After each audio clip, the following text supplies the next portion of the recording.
Good morning, good afternoon, good evening, YouTubers, novelists, fireside chatists. All right, someday it'll be a real campfire. Marc drove back over. Chapter 9. Lights out. Marc drove back over to the cart corral. He asked Sam if she would pick up the keys that were still on the ground. She hopped out and got them. When she got back in, Marc eased out on the clutch and turned the truck toward home. I thought you wanted to go by Jerry Watson's house, Sam said. Not now, honey. I just want to go home. Marc, would you like me to drive? Lisa asked, noticing that his hands weren't very steady. No, I think I'll be okay, Marc said. The ride home was quiet and uneventful. When Marc parked the truck, they carried the groceries in.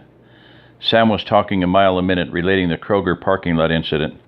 Jess was shocked. Jim was impressed. And David just said it was cool. It was not cool. Someone could have gotten killed, maybe even me, or your sister, or Mrs. Davis. Would you still think it was cool then? Marc saw the hurt in his son's eyes at the same time that Jess put her hand on his arm. I'm sorry, David. I didn't mean to yell at you. I'm not mad at you. I just said I'm still kind of freaked out by what happened. Will you forgive me? David nodded his head, and Marc pulled him and hugged him. That was something David rarely let him do in front of other people. When they released the embrace, David had tears in his eyes. I'm going out to the shed to check the freezer, Marc announced, just wanting to get away from everybody for a minute. When Marc walked outside, Jim followed him, seeing that his friend was still shaking, even though it had been almost an hour since the incident. Want to talk? Jim asked. No. Yes. I don't know. Are you upset that you hurt those guys? Hell no. They got off lucky as far as I'm concerned. Once I got my gun out, I would have shot them in a heartbeat if they'd have kept attacking. It's just that I was scared shitless. There went $1. If I didn't know how to defend myself or I hadn't had my .32, no telling what might have happened. I was mostly scared of what those assholes would have done to Lisa and Sam given half a chance. $2. I can tell you this. That .32 probably saved my life, but it felt like a pea shooter in my hand. I was cursing myself for not having the .45. I will never leave the house to go anywhere without it. A couple of extra mags on my hip from now on. The .32 is okay for a backup, but I can tell you, if you really need a gun, you want the biggest fucking gun you can hold. There was a word Marc almost never used. Well, if he was going to owe $3 in less than a minute, he might as well get his money's worth. You learned something from this then. Maybe it wasn't totally a bad thing, Jim said. Yep. I learned how vulnerable we all are. I'm careful, Jim. But if those guys had a brain between them, they probably would have killed me. If all three would have attacked at the same time, I'd be dead right now. And things are only going to get worse if the power doesn't come back on. We're not safe here. We have to go stay at the ranch. It's the only way to be sure nothing will happen to the girls and the kids. Besides, there's no way we can buy everything we'd need to live here. There's just too much that we need to make it if the power is off. More than a month or two. I know the girls don't like the idea of moving out there, but hopefully with what happened today and when we look at the list of things that we need, they'll see that there really isn't a choice. Marc, I think you might be overreacting a little. We might all agree to move to the ranch with Todd. I mean, we still need to go look it over, but I don't think you should let one incident influence you so much. Well, I can see how you might think I'm overreacting, Marc snapped. But when it's you in that moment, knowing that all that stands between you, between your daughter and your best friend's wife getting assaulted, maybe killed, is just you might think differently. Maybe so, but when you start ranting like this, there's no sense in arguing with you. If you want to talk instead of argue, come get me. Jim turned and left. Marc checked the freezer. It was still pretty cold. He poked out a big piece of venison wrapped in butcher paper. It was still hard as a rock. He had run the generator longer last night. Maybe that was enough, he thought. He was glad Jim had come out with him, but was glad that he'd left, too. Marc was exhausted. The adrenaline had done its job and turned him into a mama grizzly defending her cubs, but now that it had worn off, he was tired as he could ever remember being. He went back into the house. When he walked in, everyone got quiet. Marc knew they'd been talking about him. He didn't care. He had told Jess that he was going to rest in the camper for a while. When he got into the camper, taking his shoes off seemed to take all the energy he had. He climbed up onto the bed and just lay down on top of the blanket. When Marc woke up, he felt like he'd slept for days. Was it dusk or dawn? He couldn't tell. He looked at his watch. It was almost curfew. Marc got up and put his shoes on.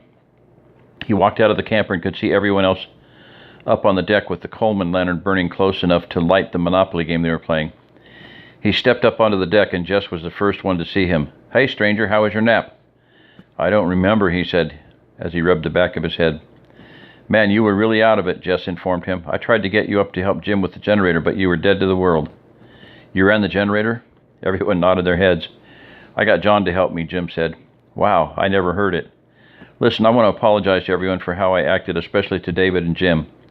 "Don't worry about it," Jim replied. "It's okay, Dad. You must have been pretty stressed," David said.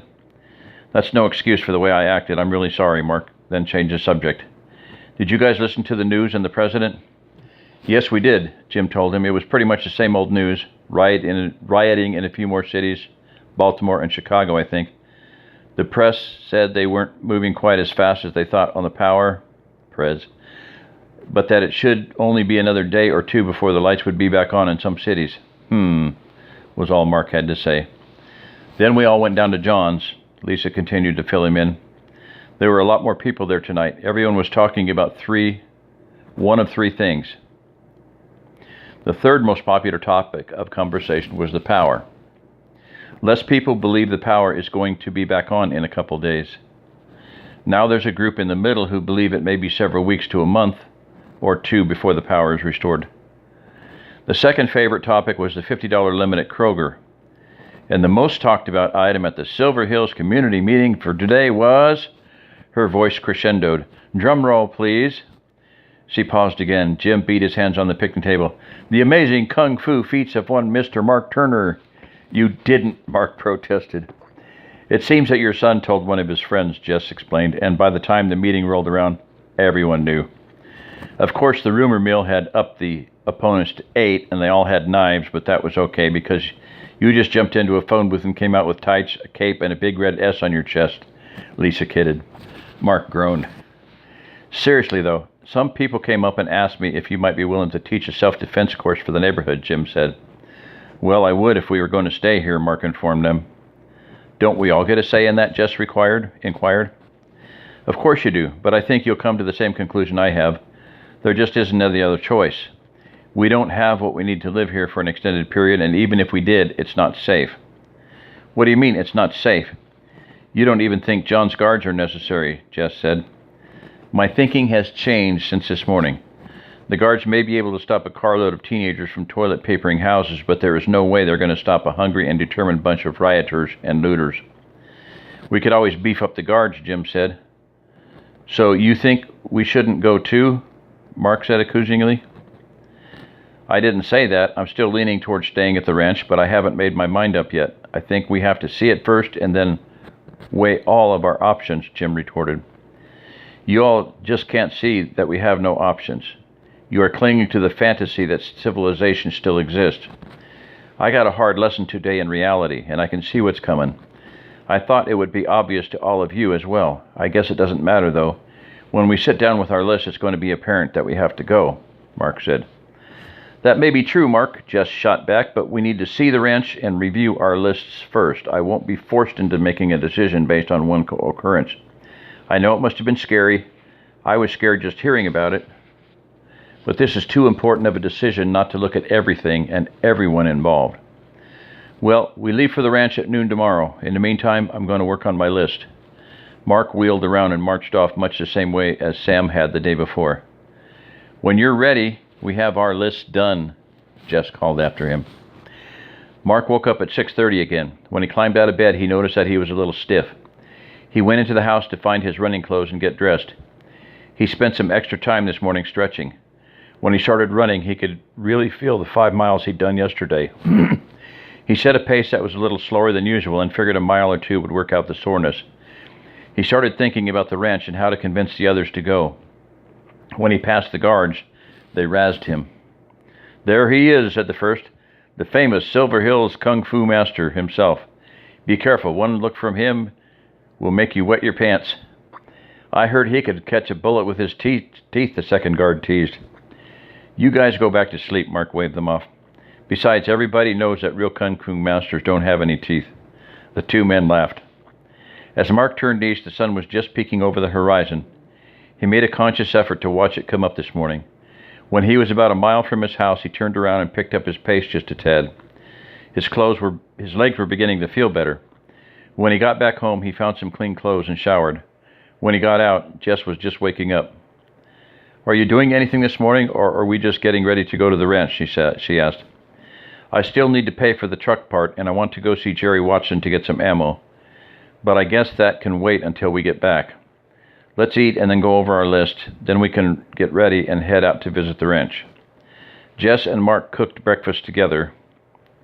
There was still tension about the disagreement from the day before, so they both steered clear of that subject.